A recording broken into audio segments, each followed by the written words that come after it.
Earlier today, Dublin held the biggest parade ever to celebrate Irish culture on St. Patrick's Day. The tourist board said around 5,000 people took part in the colorful parade that passed through the center of the Irish capital, made up of military bands, multicolored giant fish, disco queens, and a man dressed as an archbishop, amongst a myriad of costumes that marched in front of more than 500,000 visitors. For me, Ireland has a special place on my heart, and so it's a way for me to remember the first time that I came to Ireland. So I think it's a way to memorize, to remind those memories when I came first to Ireland. So this is special because as well, the amount of people in the street, it's good atmosphere, people are so nice. Everyone comes together to celebrate it, and you can feel the culture. Everyone celebrates it, doesn't matter where you're from. Irish President Michael Higgins, in his St. Patrick's Day message, paid tribute to all Irish women and men engaged in peacekeeping and humanitarian work around the world. He said the people of Gaza were in his thoughts. Speaking of the United Nations, he said the Security Council has been weakened by abuse of the veto, leading as it has to its failure to respond with appropriate agreed resolutions, both to Israel's military operations in Gaza and to Russia's illegal invasion of Ukraine 2 years ago. On Friday, March 15th, U.S. President Joe Biden and Irish Prime Minister Leo Varadkar pledged to work to secure a ceasefire in the Israel-Hamas conflict, as the humanitarian crisis in Gaza cast a shadow on the annual St. Patrick's Day reception at the White House. Ireland has traditionally been one of Western Europe's strongest critics of Israeli policies toward Palestinians and maintains a long-held policy of military neutrality. St. Patrick's Day observes the death of the patron saint of Ireland. The day has evolved into a celebration of Irish culture with parades, music, dancing, and drinking with a whole lot of green.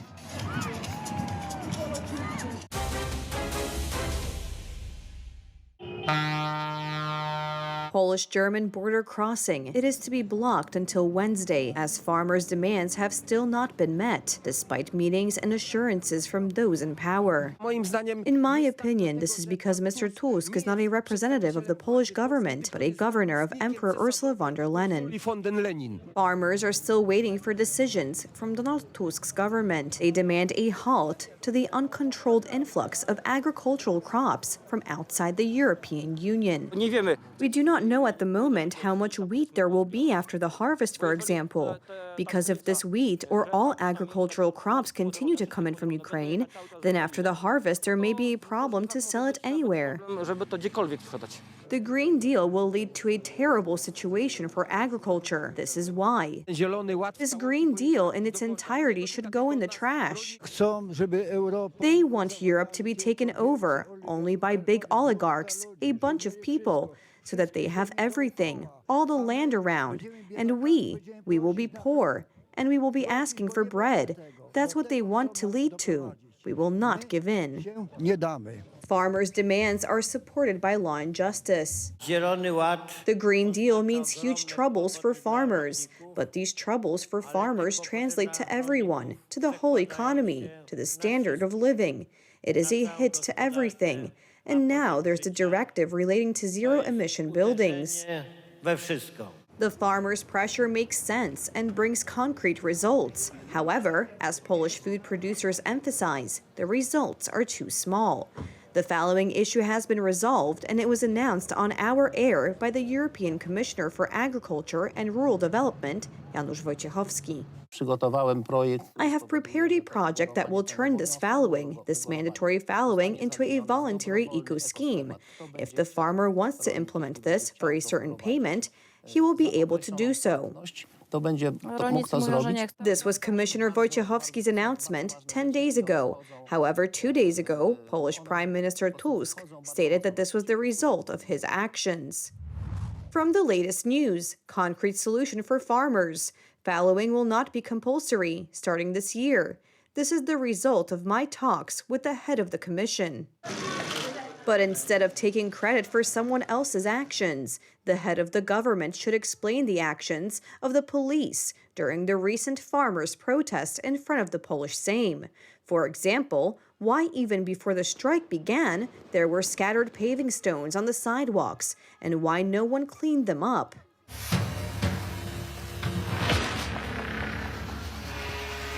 The question is whether this provocateur was detained by the police, because it was not a farmer, as proved by journalist Bartłomiej Graczak, who recorded the man. What do you think about the farmers' protests? I am simply watching. You're just watching? But do you support the protest or not? I'm watching. What conclusions do you have to start with? Very beautiful police work. Truly professional. Well, yes. First, the man praises the actions of the police, to then throw a cobblestone at the officers. I met him at the police car. He praised the work of the police and was not very interested in the protest itself. He didn't want to talk about it at all, avoiding longer statements in the camera. It was very telling that he was recording the protest, and all he said was praise the police. This makes one wonder. After all, we remember how the services worked under the previous Tusk government. The provocation of setting fire to a booth in front of the Russian embassy in 2013 became a symbol. Let's hope no one comes up with similar ideas this Wednesday. This Wednesday, there will be another protest by farmers who announced a blockade of all major cities in Poland. Adrian Borecki, TV Republika. Around 1,000 anti-Kremlin Russians in exile queued for several hours outside their embassy in Yerevan, Armenia, on Sunday, March 17th, to vote in presidential elections at home, with most saying their vote may not change the expected outcome, but showing up was important. The queue was more than 1 kilometer long around the large embassy complex. It's clear that the president will be elected without us, but at least we will show. I came personally to show that I disagree and to show that there are many of us. It seems to me that if the authorities see that there are many of us who disagree, then at least life in Russia may be a little easier for people. I would very much like Russia to be a peaceful country, that we would move on to negotiations on Ukraine as soon as possible. And I believe that to do this, we need to declare our will and express our will. I would very much like for some change to happen, for the better. Of course, there is a high probability that it will not happen at this time, not this year. But we want that moment to come. We do everything we possibly can. We came to stand in this queue. Voting is not the most important thing here. To see all these people, all of us, and just understand how many of us there are, to see it again, because it's very important. I hope that Russia will become a democratic country in the future and perhaps will join the European Union. And it seems to me that Russia is part of Europe, and it would be wonderful if we finally acknowledged this and took the path of democratization. I want Russia to be a free country, so that nobody would be afraid of Russia, and so that Russia could be proud of itself. I dream of returning to Russia. I dream of doing something useful for my country. I dream of a Russia where there will be independent courts, where the press will work freely, where people will not be imprisoned for their opinions. Lawyers, journalists, environmentalists, human rights activists will not be imprisoned. This is the kind of Russia I dream of. For everyone to be happy, and for there to be no dictatorship, for there to be freedom of speech, and for everyone to be able to be who they want to be in Russia without leaving the country. Armenia, which allows Russians to stay without a visa, became one of the most popular refuge for Russians opposed to the Putin regime, and after conscription ramped up to fight in Ukraine.